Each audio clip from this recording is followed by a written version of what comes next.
Newsweek is catching heat for publishing a nonsense op-ed that was written by a conservative named John Eastman, who basically tried to use a birther-like argument to question whether Kamala Harris, has the ability to constitutionally serve as VP. Now, his argument is absolute nonsense. It was flat out rejected by everyone who is an honest actor. I'll read you a few portions of what he had to say, and then I'll tell you why he is a figure who is not to be trusted, especially when it comes to any type of analysis or commentary on Kamala Harris. So he writes in Newsweek, the fact that Senator Kamala Harris has just been named the vice presidential running mate for presumptive Democratic presidential nominee Joe Biden has some questioning her eligibility for the position. Oh, really? Who are those some? Like, how about you name some specific people? What do you mean some people? Are you talking about yourself? That's what he's talking about, one person, right? So he floats this birther-like theory, and let me give you the details. Kamala Harris's father was and is a Jamaican national. Her mother was from India, and neither was a naturalized US citizen at the time of Harris's birth in 1964. By the way, she was born in Oakland, California. That, according to these commentators, makes her, and by the way, he never specifies who the commentators are. That, according to these commentators, makes her not a natural born citizen, and therefore ineligible for the office of the president, and hence ineligible for the office of the vice president. Really? And so he gets into like this weird interpretation of what the Constitution says, where Harris's parents lawful permanent residents at the time of her birth? If so, then under the actual holding of Wong Kim Ark, and that's a previous Supreme Court ruling, which I'll get to in just a second, she should be deemed a citizen at birth, that is a natural born citizen and hence eligible. So what he's referring to was a Supreme Court case, back in 1898. It was the case of the United States versus Wong Kim Ark, and the question had to do with whether Wong Kim Ark was a US citizen. And the Supreme Court said that since this individual was born in the United States, this individual was a naturalized US citizen, okay? But what Eastman is trying to say is, if Kamala Harris was born on US soil at a time when both of her parents were not US citizens, then she's not a natural born US citizen. I mean, it's just absolute nonsense. And look, even Eric Erickson said that it's nonsense. Get ready for a whole new round of birtherism, and it'll be as stupid as the first time. A lot of other people had similar thoughts, but later Newsweek had to update the article, the op-ed, with this admission. The biographical note has been added to include that Eastman ran for attorney general in the Republican primary in 2010.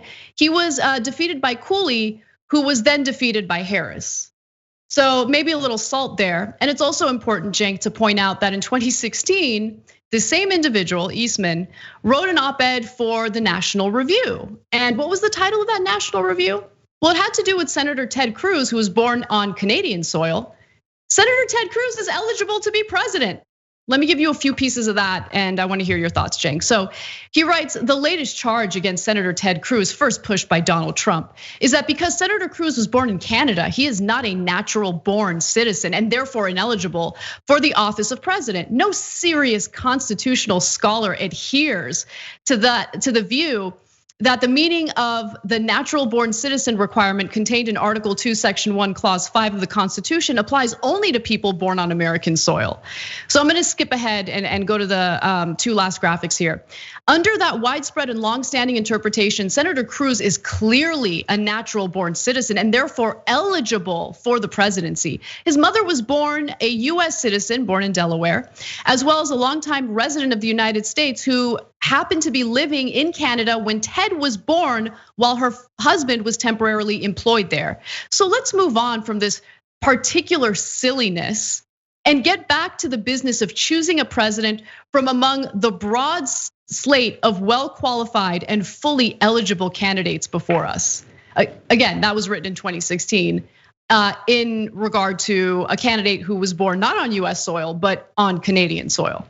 All right, so let's review a number of things. First, Ted Cruz not born in America, but a natural born citizen, according to Eastman. Kamala Harris, born in America, but not a natural born citizen, according to Eastman.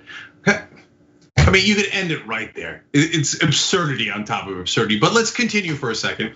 He says in defending Ted Cruz, who, by the way, cannot run for president, according to, if people care about these so-called precedents, right? I actually think everybody can run, and the 14th Amendment has vitiated all of this. But they say, but Ted Cruz not only born in Canada, his parents were voting in Canada at the time. There's no question they were not US citizens. They were Canadian citizens voting in Canadian elections.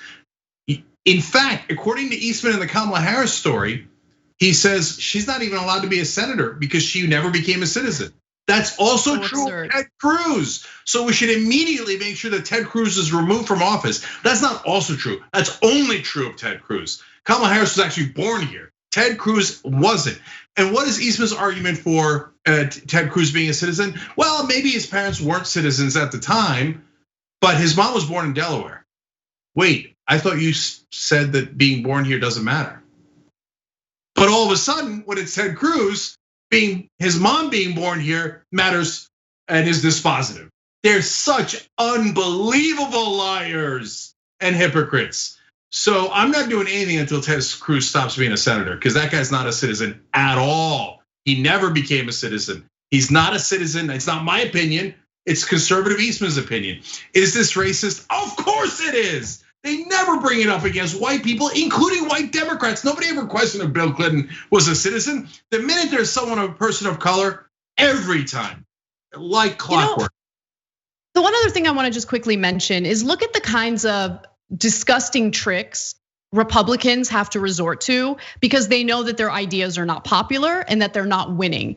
So they have to accuse Kamala Harris of this racist nonsense. You have Donald Trump trying to dismantle the post office and destroy any expansion of mail-in voting. You have all of these dirty games happening, right? Because they can't win on the ideas. They know their ideas are unpopular. Polling indicates that. Donald Trump as a presidential candidate is even less popular.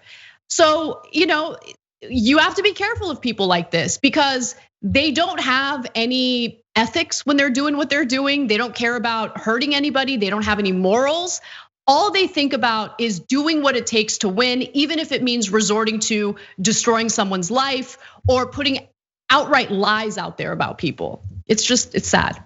By the way, one of the editors of Newsweek that published that, conservatives cheered when he was selected as editor of Newsweek. Now we know why. Thanks for watching The Young Turks, really appreciate it. Another way to show support is through YouTube memberships. You'll get to interact with us more. There's live chat emojis, badges. You've got emojis of me, Anna, John, JR. So those are super fun. But you also get playback of our exclusive member-only shows and specials right after they air. So all of that, all you gotta do is click that join button right underneath the video. Thank you.